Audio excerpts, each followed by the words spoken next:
Right. Ambuye muri right. Iri right mukwasha muise. Mutengese. Beans. Beans. Beans. Right. Morning yakama.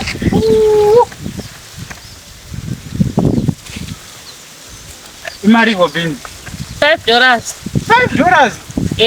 Beans $5. Ha? Kwenda rudura udani. Mukwasha. Ha? Sileta $5 beans. $5. Adzinonoke.